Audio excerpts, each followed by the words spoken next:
Bonjour et bienvenue dans ce Tag Cinéma 2022 dont l'idée m'est venue en voyant la vidéo de Dolores Cinéma et Illustration que je vous invite à retrouver en fiche et dans la description.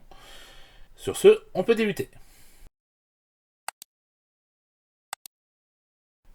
Donc le film le plus déprimant que j'ai vu, alors j'ai pas vraiment réussi à trouver quelque chose qui marchait avec cet intitulé. On va dire que j'ai plus choisi le film qui m'a plus fait pleurer. Ce sera, ça rentre un peu quand même dans l'idée en tout cas.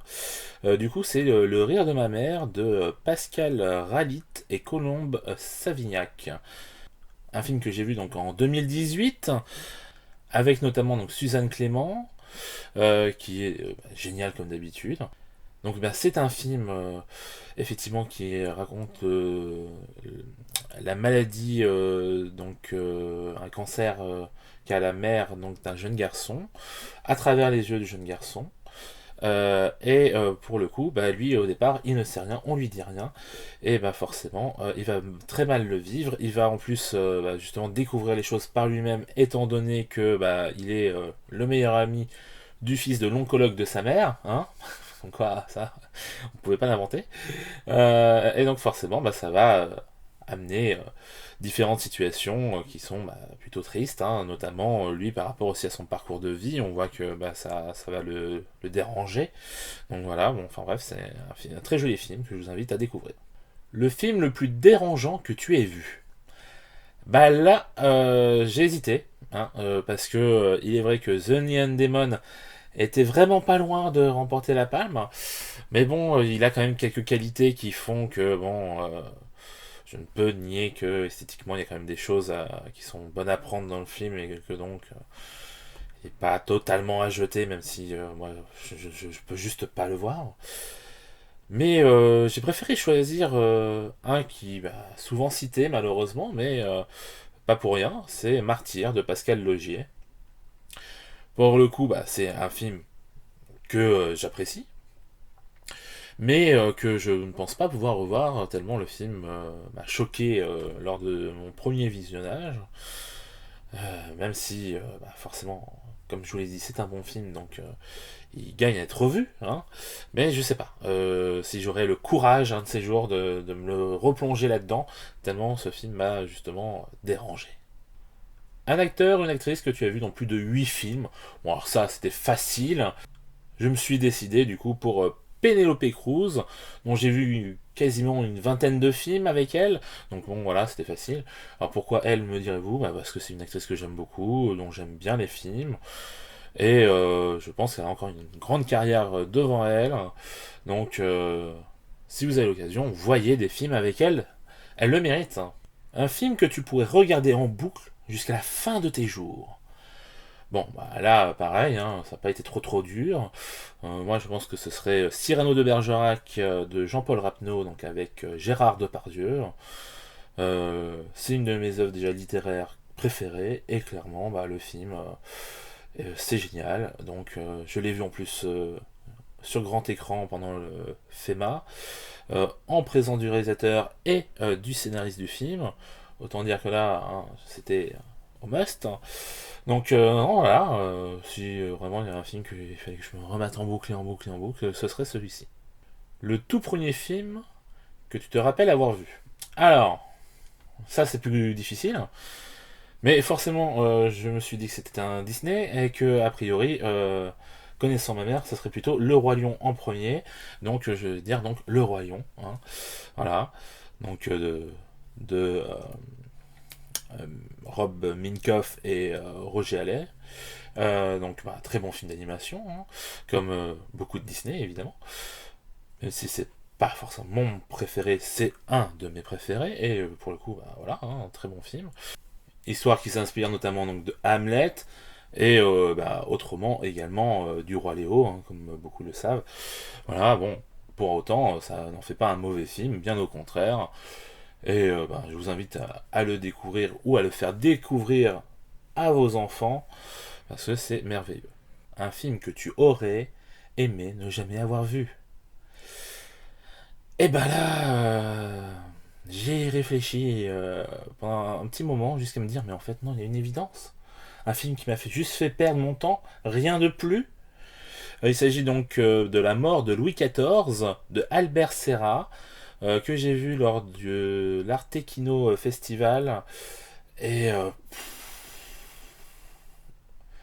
c'est nul à chier. Je suis désolé, mais il n'y a pas d'autre terme.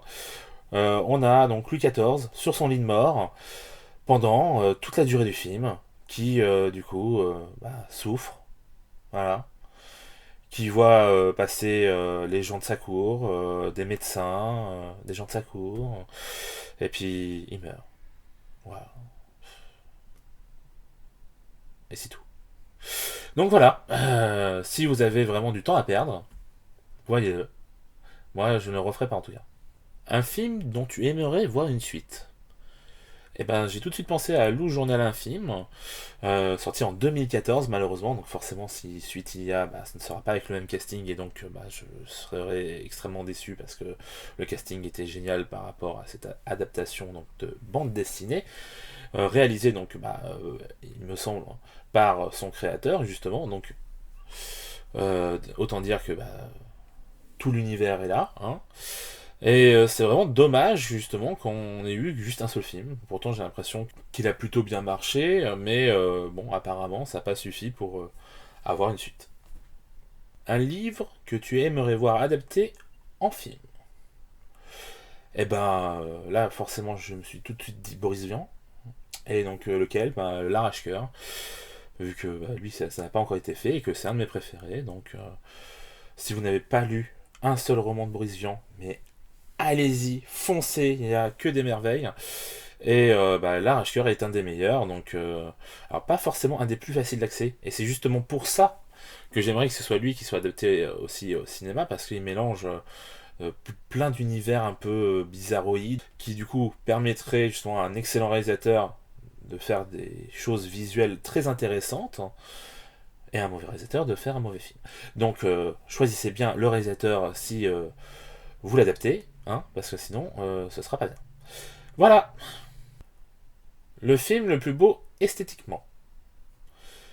Là, je vais vous étonner, car on va pas aller sur du Denis Villeneuve ou ce genre de choses, même si c'est très bien. Mais on va plutôt aller du côté des Russes, et donc de Stalker d'Andrei Tarkovsky, qui a été une claque, mais alors monumentale pour moi. Moi qui justement ne jurais que par la science-fiction à ce moment-là, je vois ce film de science-fiction russe totalement différent, à contre-courant, où justement bah, l'esthétique et bah, le minimalisme, on va dire, quelque part, va justement apporter une touche ultra différente et novatrice au genre, qui m'a prouvé que du coup on n'avait pas besoin d'effets spéciaux à foison pour faire de la science-fiction. Et il y a bien plus intelligent que ça à faire, la preuve en est. Donc si vous ne connaissez pas, voyez-le. Voyez d'ailleurs tous les films de ce réalisateur, hein, ils sont hyper intéressants. Alors je vous préviens, hein, par contre c'est des films qui sont pas faciles d'accès, donc accrochez-vous. Ton réalisateur préféré? Alors, il y a quelques années, je vous ai dit Quentin Tarantino, mais ce n'est plus le cas. Aujourd'hui, c'est Yorgos Lanthimos, donc réalisateur grec, qui aujourd'hui fait sa carrière à Hollywood. Vous avez sûrement vu The Lobster ou Mis à mort d'un cerf sacré, ou encore La Favorite, évidemment, oui, La Favorite. Voilà, donc d'excellents films. Moi, je l'ai connu avec Canine, son dernier film grec, justement, avec lequel il a concouru à Cannes. Et bah, clairement, oui, c'est un gars qui a tout le temps des scénarios mais incroyables, qui a une réalisation qui par moments fait un peu penser à du Kubrick. Donc c'est vraiment bien. Il y a toujours quelque chose de dérangeant aussi dans ces films, c'est ça aussi qui me plaît. Donc voyez ces films et vous m'en direz des nouvelles. Ton style de film préféré? Eh ben, c'est l'anticipation, donc de la SF plutôt proche, hein, finalement, hein, pour ceux qui connaissent. On va voir justement qu'il y a des éléments un peu futuristes, mais pas trop, dans justement une réalité qui est proche de la nôtre, pour justement vous faire comprendre, bah, des fois, des choses au niveau de la société qui sont très intéressantes. Ça remet en cause pas mal de choses en général, hein, c'est d'ailleurs à ça que sert la science-fiction, hein. Donc voilà, et puis surtout ça nous fait comprendre qu'il y a des petites choses qui pourraient améliorer aussi notre quotidien, qui sont forcément pas très loin, à portée de main, si je puis dire. Donc voilà, moi c'est quelque chose qui m'intéresse beaucoup, parce que aussi les nouvelles technologies, tout ça c'est quelque chose qui m'intéresse. Donc l'anticipation, c'est un grand oui. Un film qui occupe une place particulière dans ton cœur. Bah, j'ai choisi Panic Room de David Fincher, parce que de mémoire en tout cas, c'est le film qui m'a vraiment donné envie de faire du cinéma, de savoir comment c'était fait surtout, hein. Parce qu'il y a notamment ce fameux plan qui traverse la chambre de la mère jusqu'à la chambre de panique, où j'étais là complètement mindfucké à me dire mais comment c'est possible qu'une caméra traverse un mur comme ça. Bah oui, bah forcément, il y a les ordinateurs qui sont là pour faire le job, mais je pensais pas qu'on en était déjà là à cette époque-là, donc forcément, c'était assez incroyable pour moi, et encore aujourd'hui, je trouve que ce film a des idées visuelles vraiment saisissantes, et c'est normal, c'est David Fincher, hein. Le gars millimètre tous ses plans. Il faut savoir notamment que par exemple pour Gone Girl, il a tout filmé dans un ratio plus grand pour pouvoir ensuite recadrer au montage au millimètre près l'image qu'il voulait à chaque fois pour chaque plan. Autant dire que le gars est complètement fou, mais en tout cas, il fait d'excellents films. Donc Panic Room, si vous n'avez pas encore vu, voyez-le. Ta comédie préférée? Alors, ça n'a pas été facile de choisir, parce qu'il y a beaucoup de comédies que j'aime bien. Et je me suis dit, il y a quand même une qui traverse les âges, hein, que j'aime toujours autant revoir. Et c'est Ali Baba et les 40 voleurs avec Fernandel. Et du coup, voilà, j'ai choisi ce film-là.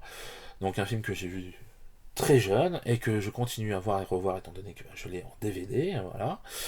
Et je passe toujours un aussi bon moment devant, c'est drôle, il y a de la musique et tout, enfin bref, il y a des super décors, voilà quoi. Donc un joli film, si vous ne l'avez pas vu, je vous encourage à le voir, surtout que des films comme ça, on n'en a plus trop maintenant, donc allez-y. Un clip musical que tu aimerais voir développé en film. Alors, je triche un peu, dans le sens que moi je le vois pas forcément adapté en film, étant donné que pour moi c'est déjà un film à part entière. Mais bon, c'est sûr qu'en tout cas, on voit que ce réalisateur a du talent. Donc il s'agit donc du clip du groupe Data euh, Don't Sing, en featuring donc avec Benny Sings, et réalisé donc par David Bertram. Donc David Bertram, si tu m'entends, réalise un long métrage. Tu as beaucoup de talent entre tes doigts, donc fais-le, s'il te plaît. Il a réalisé plein d'autres clips aussi qui sont aussi eux-mêmes considérés comme des très bons encore courts-métrages. Donc voyez-les hein, si vous avez l'occasion. Notamment celui-là, hein, que je vais vous mettre en fiche et dans la description. C'est un de mes clips préférés, c'est très très bien réalisé, le casting est vraiment bon aussi, ça marche vraiment bien avec les personnages qu'ils ont interprétés, donc voilà, puis la musique est top, donc voilà. Un film que tout le monde aime et que tu détestes. Ah bah ça n'a pas été très compliqué à choisir, hein. Babysitting, donc de Philippe Lachaud et son équipe là. Que vous dire, si ce n'est que je l'ai déjà raconté pas mal de fois ailleurs, mais bon, pas encore sur ma chaîne. Donc, j'ai été invité à l'avant-première. Donc, j'ai eu une invitation pour 2 personnes. Donc, j'ai invité un de mes amis à venir le voir avec moi. Nous, tout contents de se dire qu'on allait voir une comédie avec l'équipe du film. En plus, à ce moment-là, l'équipe, on la connaissait, hein, on savait justement qu'ils avaient officié sur Canal et tout. On aimait bien leur travail jusque-là. Mais pour leur premier du coup long métrage, on n'était pas prêts, hein. Non, non, on n'était vraiment pas prêts. Donc clairement, babysitting pendant toute la séance, tout le monde se marrait comme c'était pas possible. Et nous, on faisait que de se dévisager l'un l'autre en se disant mais quoi, c'est pas drôle. Donc voilà. Et forcément, quand les lumières se sont rallumées, on s'est regardé, levé d'un bond, et puis on est parti parce qu'on s'est dit si on allait rester qu'on allait déglinguer justement ces pauvres réalisateurs. Et c'est pas non plus pour ça qu'eux ils font des avant-premières, donc voilà, hein, on a préféré partir. Ce qui quand même donne le ton hein, sur ce qu'on pensait du film, hein, évidemment. Et pendant tout le chemin de retour, au moins 45 minutes, eh ben, on a fait que d'en parler et de le déglinguer comme c'était pas permis. Donc voilà, Babysitting, très mauvais souvenir. Et donc bah, je vous invite pas à le voir, hein, même si je me doute que vous l'avez vu pour la plupart et que vous l'aimez. Bah désolé, c'est pas mon cas. Un film que tu aimes mais que tout le monde déteste. Alors j'ai choisi Les Cranks, Hypertension en français, avec Jason Statham. Souvent c'est des films qui sont considérés comme moyens voire pas très bons. Alors que moi, bah, je prends mon pied comme c'est pas possible, aussi bien sur le 1 que sur le 2, car c'est souvent le 2 qui est le plus décrié.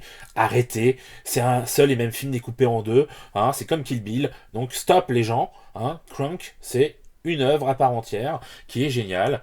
Pour beaucoup, c'est l'adaptation de GTA en film. Il y a un peu de ça, parce qu'effectivement, on sent forcément la place des jeux vidéo dans ce film. D'ailleurs, c'est pas pour rien si après ils vont réellement faire un film qui se passe dans un jeu vidéo. Hein. Donc voilà. Donc ça va à 200 à l'heure. Si vous aimez les jeux vidéo, normalement ça devrait vous plaire. Vous aimez Jason Statham, ça devrait vous plaire. C'est de l'action à 300%, ça s'arrête jamais. Donc voilà. Un univers cinématographique dans lequel tu aimerais vivre. Compliqué, hein. Très très compliqué. Hein. Bon, bah du coup, je me suis mis d'accord avec moi-même sur quand même les univers de vampires. Parce que, mine de rien, tu deviens un vampire, bah tu vis super longtemps, ce qui est quand même vachement cool. Tu peux en plus avoir sous ton emprise n'importe qui, donc ça c'est plutôt cool. Tu peux envoûter des femmes, ça c'est encore plus cool. Et puis surtout, tu peux rester chez toi toute la journée à regarder des films. Et ça c'est encore mieux. Voilà. Donc là, j'ai pensé à tout. Bon, bref, donc oui, les films de vampires de manière générale, j'adore Dracula, ça c'est un secret pour personne. Si vous n'avez pas vu Le Cauchemar de Dracula, foncez, c'est un chef-d'œuvre. Donc voilà, hein, pour moi, ce serait donc l'univers des vampires au cinéma qui me plairait. Ton biopic préféré? Alors j'ai beaucoup hésité avec Ray Charles, donc Ray, parce que bah, forcément les musiques sont géniales, mais en même temps, je trouve que Le Pianiste de Roman Polanski, c'est quand même un chef-d'œuvre, et que comme biopic, c'est une sacrée claque, donc j'irai plutôt sur Le Pianiste. Donc, en plus, j'ai acquis récemment un coffret magnifique, donc voilà, hein, clairement, c'est un film que j'aime énormément. Et puis c'est aussi le film qui, à mes yeux, a révélé à Adrien Brody comme comédien, et bah, c'est un très bon comédien. Dommage d'ailleurs qu'il n'ait plus de rôle à sa hauteur, je trouve, au cinéma. Mais bon, que voulez-vous, c'est comme ça. Cinéma mainstream ou indépendant? Alors, la réponse facile serait les deux. Mais je dirais plus indépendant, parce que c'est clairement là qu'on va avoir bah, des œuvres d'art, disons-le, hein, ce qui ne sera jamais le cas dans le cinéma mainstream, malheureusement. Donc, certes, le cinéma mainstream est divertissant, je ne dis pas le contraire, attention. Par contre, le cinéma indépendant, bah, c'est le cinéma que moi j'aime. Donc, je vais plutôt aller sur ce cinéma-là, même si, comme vous avez vu dans mes 88 images par seconde, je parle des deux. Hein. Vieux film ou film récent? Là encore, j'ai envie de dire, bah, les deux. Plutôt les vieux films pour justement la qualité, parce que ceux qu'on garde en mémoire de l'ancien temps, dirons-nous, bah, c'est justement les bons films. Hein. On parle rarement des mauvais films de ces époques-là, hein, bizarrement. Pour les films d'aujourd'hui, ben, c'est quand même important parce que ça nous donne un regard sur la société d'aujourd'hui, sur ce qu'elle regarde, sur ce qu'elle veut, et donc forcément, c'est important. C'est d'ailleurs pour ça que je les traite dans les 88 images par seconde. Oui, voyez ces vidéos s'il vous plaît. Et pour finir, un film avec une très bonne bande originale, bah, la trilogie du Seigneur des Anneaux. Hein. J'en ai parlé récemment dans 3 lives sur les versions longues, justement, chez Inglorious Berserker. Vous allez retrouver une fiche par là et les liens dans les descriptions. Eh ben oui, la bande originale est incroyable, elle est magnifique, vous pouvez l'écouter en boucle, en boucle, en boucle et en boucle, c'est toujours aussi bien. Et ouais, ça vous fait frissonner, ça vous emporte. Parce que c'est de l'héroïque, c'est de la fantaisie, c'est voilà, c'est merveilleux, il y a tout. Il y a du merveilleux, il y a de l'épique. Bref, superbe BO. Et vous êtes tout instantanément plongé dans cet univers dès que vous écoutez une de ces musiques. Donc juste pour ça, c'est génial. Donc voilà. C'est tout donc pour cette vidéo Tag Cinéma 2022. Je vous invite encore à voir la vidéo de Dolores et je vous laisse en vous disant à la prochaine. Ciao.